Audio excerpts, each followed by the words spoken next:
Thanks for joining us for another episode of Already Won, a Sports Friends podcast. Each week, Coach Ben and Coach Kyle share their insights, interview special guests, present teachable moments, and offer some extra words of wisdom.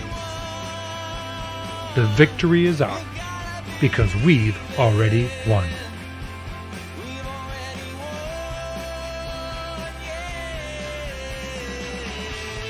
Welcome to Already Won, a Sports Friends podcast. I'm your host, Ben Wildman, and I'm with Kyle. The Mad Dog. Oh, Kyle, yes, my name.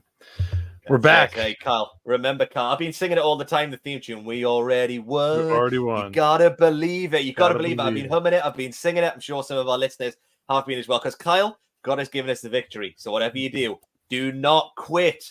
And remember that this podcast is for anyone who's a Christian who wants to know how they can use sport as a great tool in this victory. Whether you're a player, a coach, or a fan, we bring you relevant topics, great guests, teachable moments, and a bit of weekly wisdom. Kyle, what sport are we talking about today? It's a sport we love. What sport are we talking about? Well, I know it involves a ball and a stick. I'm not sure if this is field hockey or this is ice hockey. No, wait, I heard the word golf. I know that we've aspired to be professional golfers. You know, there's a competition between Live and PGA that we're kind of both holding out for the biggest contract. So we'll see. But I think today's is about golf. Is that right? Am I winning? Am I getting a t-shirt? You win, and you already won. Hey, Kyle, you might be able to win this one. Look, this is a Ryder Cup 2023 in Rome. Kyle, I'm sorry to bring this up. I know you've been US. Not for you guys. I mean, I enjoyed watching it a lot. There was a bit of controversy, though, right, around Hatgate. Do you want to tell us a little bit of that from a US perspective? Yeah, Mr. Cantlay decided he wasn't going to wear a hat. Now there's the debate whether he was doing it as protest because he thought they should be paid or something. But I'm just going to stick with the line that the hats didn't fit, so he didn't wear it. So that's all. That's all. There's no debate, Ben. It's solved. I mean, what are you talking about? I'm pleased that you didn't blame that as the reason why you guys lost. I think Luke Donald was a fantastic leader for Team Europe, and there were some big performances. I love watching it, but we love playing Kyle not very well. But our guest today is a guy who's involved in sports ministry in golf sports ministry. So we're looking forward to having. Who have we got on today, Kyle? We've got Mr. Steve Parry, who is an avid golfer, also an avid lover of everything that brings Christ into sports. So I think we can bring him in. Should we bring him in? Let's bring him in. Welcome, Steve. Welcome, gents. Hey, Steve, how you doing? So, Steve, your title at the minute. So, what? How can we introduce you to our listeners? I always struggle a little bit with titles. I'm pretty average myself, but I think we discussed something like a director of the Sam Ryder Golf Fellowship. That probably kind of sums it up. Well, Carl and I met you in person. We actually played in the Sam Ryder Classic, which is something that's been going on for a long time. How many years has that been going on for, Steve, altogether? The Sam Ryder Classic under different names has been going on since 1902. So it's even older than Kyle. That is amazing, isn't it? So, yeah, well, we played it not very well, and you've been running that for 10 years, right? Is that right? You've been in charge of that? That's correct, yes. Brilliant. Well, we'll hear a little bit more about that. But why don't you tell us a little bit about yourself before your kind of working career, your background, or your love for golf, how that started, and then we'll dive into your sports ministry involvements. Well, I'm like I said, I'm a pretty average guy. My background is engineering and particularly project management. That was the thing that I used to love to do, just kind of pull projects together and make them work. So I've had kind of a long history of project management, predominantly in the engineering field. Retired now, been retired for about 10 years. I've been married to my wife, Catherine, for 46. I have 3 children and at the last count, 7 grandchildren. Yeah, give us how did you get into golf and how do you love golf? Okay, well, like most people my age, I suppose, most lads my age anyway, very much tried every sport when I was younger. And including golf. I love golf, but I have to confess, being a Welshman through and through, my love and passion in the early stages were for the game of rugby. I actually played rugby until I was 34. And what with a young family as well, it was difficult to fit golf in. So the golf was put on the back burner for a long while. And it's probably one of the few things that I have in common with our friend Sam Ryder. That I took it up again in my mid-late 50s. So it was something that my wife encouraged. My last 10 years of employment, I worked for a Christian organization called Counties. And for the first time in my life, I was working normal hours, which allowed me a little bit of a time off now in the afternoon to play golf. So it was kind of my late late 50s when I really took the game up. Wow. It's good to hear about a supportive wife, because a lot of us battle with this thing about leaving the house for 4 or 5 hours, and we get a lot of flack for that. So, Steve, we need your wife to teach ours around how we can do that. So, any wisdom for us on that? The thing is, Ben, what it was is that, as I said, my last 9 years working for Counties, I was either based at home behind my computer screen, or I was out in my car on the road. So my wife, being now a retired nurse, recognized that I wasn't getting a lot of exercise, knew my passion for golf, knew that I couldn't be playing rugby anymore. I was too old. So encouraged that taking up the game of golf. There we go. Loads of health benefits, Carl. We can sell them. Loads of steps. Yeah, that's what we're going to do. We need to play more golf. That's it. That's what I'm going back with. I'm writing this down. We're taking notes. Oh, that's brilliant. And I guess in retirement, you've had a chance maybe to play even more golf in the last 10 years. Is that right? Would that be correct? Or when I retired, I didn't want to play golf 5 days a week. Part of me did, but I wanted to do other things as well. So I tend to, I'm actually a member of the committee of my golf club for the senior section. So I tend to play 2, possibly 3 times a week. Great. So one of my best friends is a Welshman, and he got us involved in the Sam Ryder Classic. He also retired from playing rugby and then went into golf. So that seems to be a transition that maybe a lot of Welshmen do. I'm not sure. But yeah, so you've been involved in the Welsh Golf Society as well, right? Tell us a little bit around the Welsh Golf Society. Yeah, well, that was something that a friend of mine, we were sat down in his study one day, and this friend of mine now, a dear friend, Wyatt Gwynn, who lives back in his hometown of Atlanta, Georgia. We sat in his study one day, and we were talking. Both of us were at one stage leaders in our churches, and or were part of the leadership team. And we were discussing the different ways we used to have of trying to get men into churches and how difficult it was. So we said, well, we both enjoy the game of golf. Why don't we set up a society, an organization, that we can invite our friends along, our Christian friends, and we can encourage them to invite their unchurched friends. We can have, 4 or 5 hours together on the field. More often than not, kind of, church things in Christianity will come up in a round of golf. And then after, we'll have a meal together and, somebody to kind of wind up the afternoon with a brief talk. So that's what we did. And we kind of play a couple of times every year. As I say, we invite our Christian friends who invite their unchurched friends, and we just have a great time together. Yeah, I completely agree, Steve, with, the conversations happening on the golf course. You 4 or 5 hours, depending on how good you are, you have those conversations that come up. Unless you're Kyle and you go in the rough, he's always in there looking for his ball and, all the time. So, you can't not have, as good quality conversations. But no, I agree. And I think men, we often open up a bit more, whether we're talking about sport or playing sport. And, I've definitely had a lot of conversations in the first ever, corporate company I worked in. I got to know my managers really well. I got to know those I was working with really well through playing golf. All the range of emotions. We had, people getting very frustrated, But you know, in that environment, it was a very relaxing environment, and I love how you intentionally kind of have someone to do a gospel talk, gospel presentation, and allow that to happen through that as well. So that's really good for listeners to hear, you know, how you guys kind of do that as well, which is great. Yeah, but I think you got that wrong, Ben. It's actually you, the forest and the trees. I think your perspective was me outside on the fairway, and then you somehow batting down twigs and trees. So, I mean, it's good. We'll talk about that. Your nickname is the lumberjack because you're chopping wood so much. So, well, when you're trying to clear the forest, you know, you gotta be aggressive in golf. That's all. That's it. Mad Dog the lumberjack. That's it. Well, Steve, I think your involvement when we met you and the passion you had for the Sam Ryder, the cup, the original cup.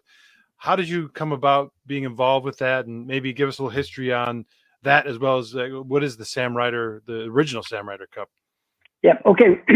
Well, first of all, let me kind of explain my involvement, and I'll give you a brief kind of flavor of of the Sam Ryder Classic. Well, again, it was my friend Wyatt Gwynn when he was living in his country. He was on the committee of the Free Church Ministers Golf Society, and they played in this game every year that played for Sam Ryder's original trophy. I was invited along once or twice, and when the question asked to you is, how would you like to play in the Ryder Cup? You generally jump at the chance. So I did, and I started playing with Wyatt and some of his friends. Unfortunately, it was a time when the secretary was kind of having to move jobs. And so all the organization for one or two things that were coming up were proving to be difficult for him. So they were talking about winding this competition down. And I discussed it with some of my colleagues on the Welsh Christian Golf Society and said how sad it would be that this trophy would sit in somebody's cabinet for the rest of its life. So I approached the secretary and said, look, I'll take it on. I will kind of organize an event every year and make sure it's played for.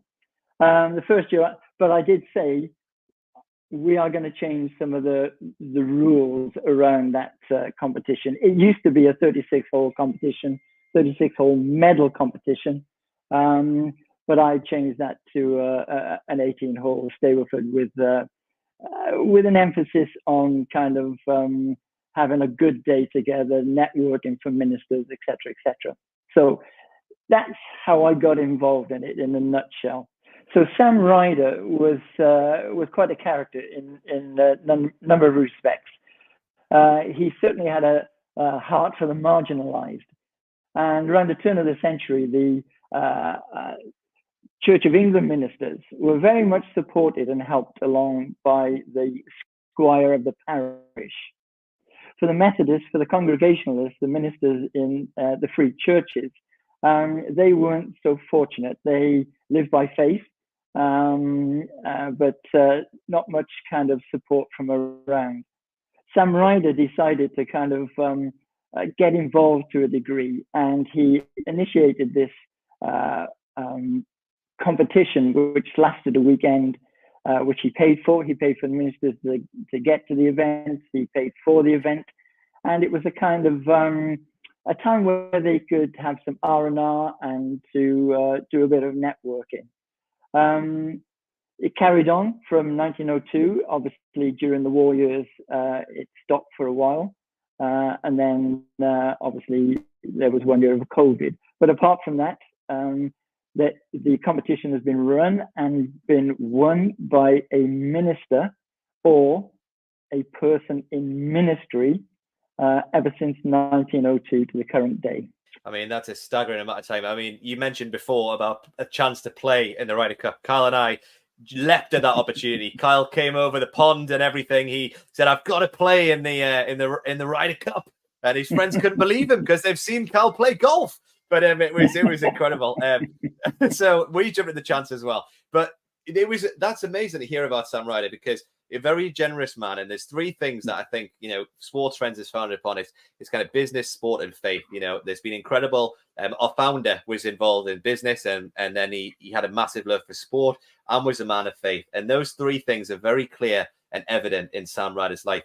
I find that really interesting, how that was a chance to refresh clergy and those involved in ministry, full-time ministry. Golf is the answer. If you're in ministry now and you're feeling stressed out, play more golf, I think. And we need some more people like Sam Ryder to fund it. Is that right, Carl? What do you think? For sure. Amen, brother. Amen.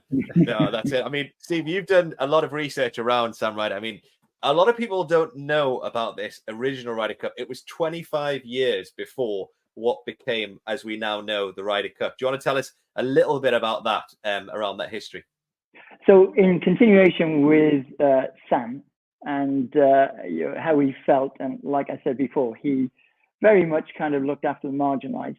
It's a bit of a long story, but the reality was, around about the turn of the century and before, in the US professionals were very much looked after. They were treated as professionals. They were treated as people who knew their craft. In the UK, it was completely different.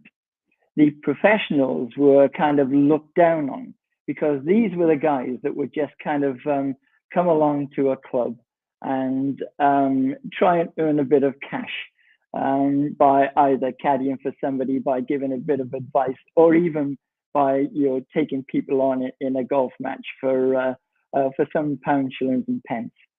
So there was a complete different understanding of the golf professional. And it reflected in the fact that whenever the UK held an open tournament, more often than not, the American golfers would come across and walk away with the trophy.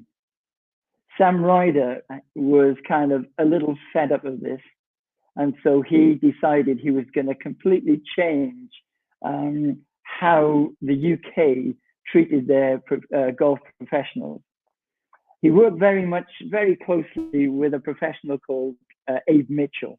In fact, he took Abe Mitchell on to be his professional, and Abe worked for him 6 days a week to get Sam to improve his golf.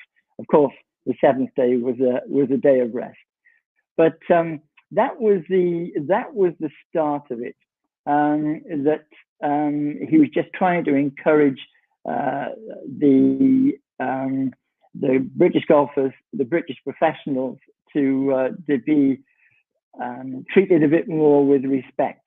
He started putting competitions on, and he was the first person to pay travel money for the professionals for the British professionals to play at various events. So he just tried to nurture this kind of idea that these guys were not just wasters or kind of sharks that were just trying to make a little bit of money here and there. So that was the kind of background to the Ryder Cup. From then, obviously, he saw that the UK professionals were kind of getting seen in a different light, in a better standard. And from then, he decided that, let's take the US professionals on in a different tournament. So in a nutshell, that's kind of where it comes from. Wow. Fascinating. I mean, you've done a load of research, right, Steve, on his life, Sam Ryder's life. I mean, he got down to a low handicap, right? He converted his back garden into a driving range. I would love to do that one day. That's inspirational. Yeah. What kind of other things, I mean, have you picked up around his life? Oh, well, I'm really a bit loath to say too much, because there's a lot. There is a bit to share, and I kind of want to try and keep that for some of the talks we have in the US. But there's a lot of fascinating things. I mean, one of the key things that I've learned, I think I understand from Sam Ryder, and it is kind of my opinion on reading about him. He had when he was young, he had a very strong mother who was very conscientious. It was the turn of the century in the UK. Middle class people, had a little bit of money. The lower classes didn't have any, and he used to go out with his mum, and his mum used to go and take food to neighbors, to the poor, to people that needed it. And I kind of think this was, his upbringing, and kind of being around the likes of his mum, kind of give him a good kind of a good start to life, and the kind of person that he was. Like I said before, he kind of really tried to encourage the marginalized.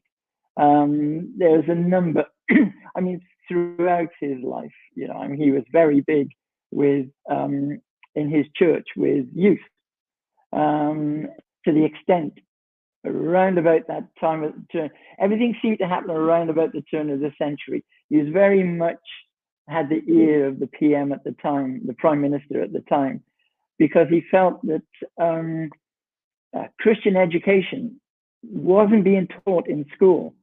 And again, he was one of the key guys that had kind of RE, we call it religious education, brought into schools. So throughout his life, through every aspect of his life, he seemed to have an influence in some way or another. We just got a few minutes left. We know you're coming over to the U.S. The cup is returning home, as we say in the U.S. You could have said, Carl, you could have just said, everyone is so excited to hear more insight that Steve has on Sam Ryder. You don't have to say the cup's coming home. But home. Yeah, Steve has got the original Ryder Cup. So we just want to just give us a few seconds on that. So we're going to do a couple events in April. Steve will be there sharing. He'll have the original Sam Ryder Cup. Monday, April 22nd, will be in Houston. Wednesday, April 24th, will be in Charlotte. So shoot us an email if you're interested in sponsoring a booth. There'll be some golf, a lot of talk, but a lot of testimony on what Sam Ryder meant and still means to the Christian community of sports. So send us an email, info@sportsfriends.org, info@sports-friends.org, and we'll give you all the information. So, yeah, I'm looking forward to it because all three of us are going to be there. So, Carl's going to be there. I'm going to come, Steve, as well. And Steve's going to be there. And, yeah, I think everyone will have an opportunity to see the cup, to meet us, and to hear around those things, around that research that you've done, Steve, and around, the incredible man that was Sam Ryder. So, if that isn't a pull, I don't know what is. Are you excited for it, Steve? You've been obviously over to America before. Yeah, you looking forward to it?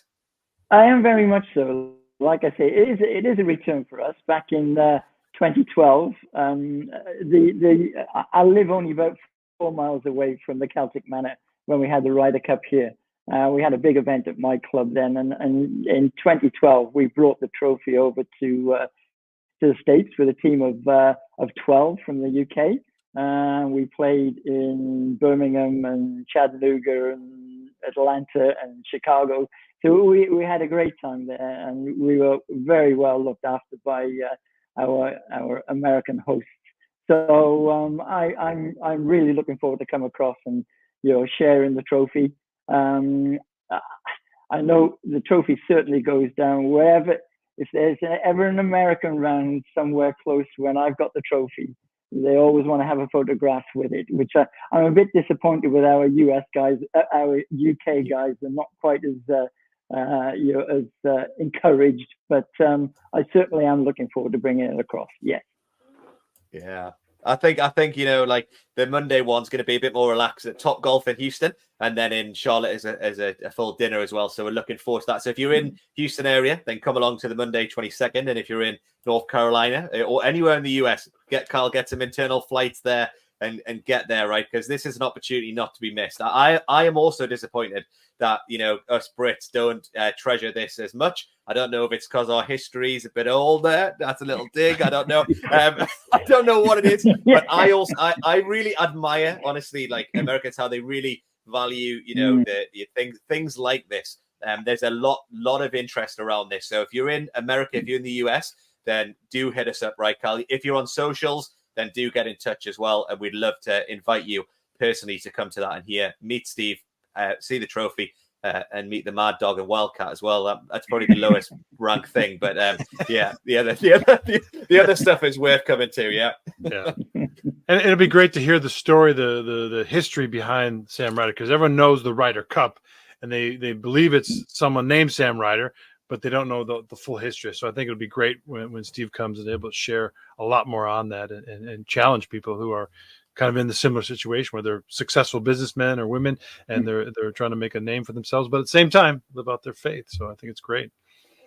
And Steve, if anyone wants to play in the UK, if there's UK listeners for the Sam Ryder Classic, can they get in touch with you? I know it's going to be, is that going to continue? Is that something you'd want to promote, or I'm just going to check now?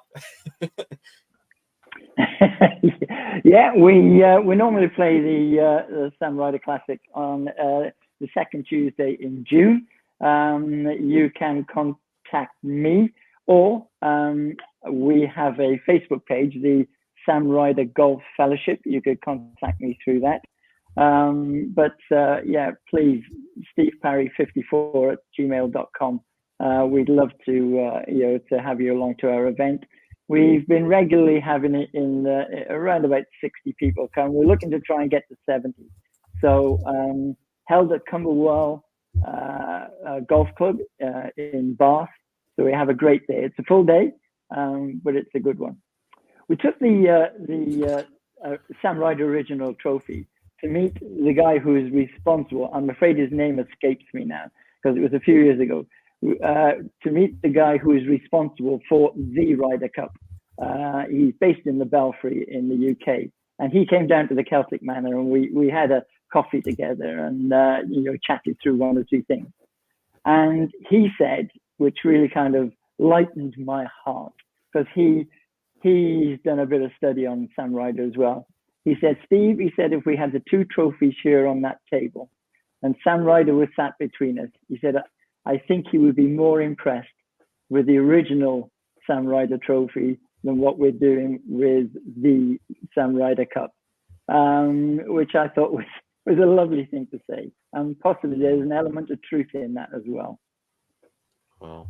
That's such a powerful statement right there. In our sports friends world, we call it sports ministry. So we have an emphasis on the ministry part. We do sports in small, and then we go ministry to make it, because we believe, like you said there's it's more important. That's probably our teachable moment, right, Carl, of this week, is that, the Ryder Cup is well known around the world in a sporting event. But like you say, we believe that the ministry that is ongoing, that we at Sports Friends train coaches all around the world. We believe that is actually the focus of what we try and do. We train and equip coaches to share the good news of Jesus, which transformed Sam Ryder's life, transformed all of our lives, and is something that we really believe is something we want to continue to do through the power of sports ministry. We don't have many golf coaches yet around our world in Sports Friends world, but we love, talking about golf, and we're really excited for you to come over to the US, Steve, and for us to host you over there as well, right, Carl? So really excited, and thank you so much for your time today.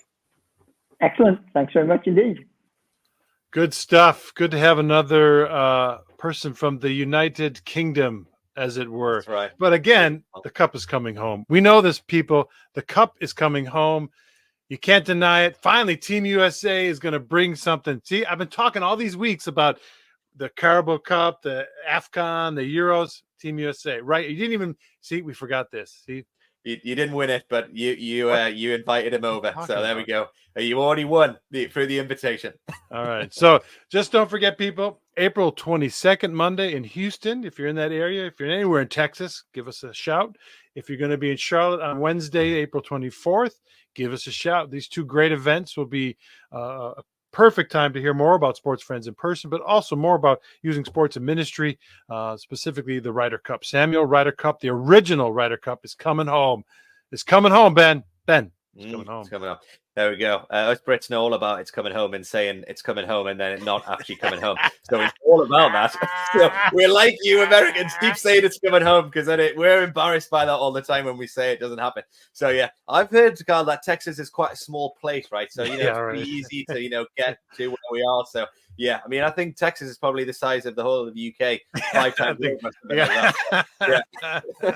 Something like that. Someone can correct me with exactly how many UKs you can fit. Maybe that'll be our question this week. Yeah, how many times bigger is Texas than the UK? Just the UK. Someone put it in. Yeah. Okay. We can include Wales, maybe Scotland, but let's say UK. We'll give you a little bit. We include them all. Include Scotland, England, Wales, Northern Ireland, and Ireland. How many of that can fit in Texas? All right, there we go. Put it in the chat. Put it in the email. All right, what about wisdom words, Ben? What about some wise words? Come on, Wildman's Weekly Words or Wildman's Weekly Wisdom, whatever you want to call it. People, they're on the edge of their seats waiting for this. They only stay here for this. They listen to the whole conversation. They don't really. You don't enjoy it, but yeah, maybe we love it. If it helps one person, it's worth it. One person. So this is my quote. It's around golf. It's this, Carl. Might apply to you. Okay, this may apply to your golf game. As you walk down the fairway of life, don't forget to smell the roses. As you walk down the fairway of life, don't forget to smell the roses. It's so nice. I'll say it twice. I mean, look, when you're walking down in life, the fairway, don't forget to see what's around you. Life can be busy all the time. And I thank you guys, for listening, giving up your time and attention to listen to this podcast. That's an amazing thing, but when you go through life, it's fast paced, especially if you live in, the Western world. And there's a lot of demands on your time, but to stop and listen to stories like that from Steve, who's researched a guy like the Sam Ryder and the impact that his life has had on so many people. I really encourage us all to, as you walk down the fairway of life, don't forget to be present and smell those roses. Kyle, get smelling those roses. I don't know where. Okay, I'll go with it. Let's do it. Smell the roses, people. Yeah, don't forget, Kyle. You're just smelling the thorns as you go and look for your ball, right? Hey, smell them. I'm actually getting cut up here. I'm in the water. Like I'm literally getting wet down the fairway of life. So yeah, there you go. All right, people, appreciate it. Don't forget April 22nd, Monday, Houston. Wednesday, April 24th in Charlotte. Already won. Hashtag it. Already won. Tell your friends. Thanks again for joining us on Already Won, a Sports Friends podcast.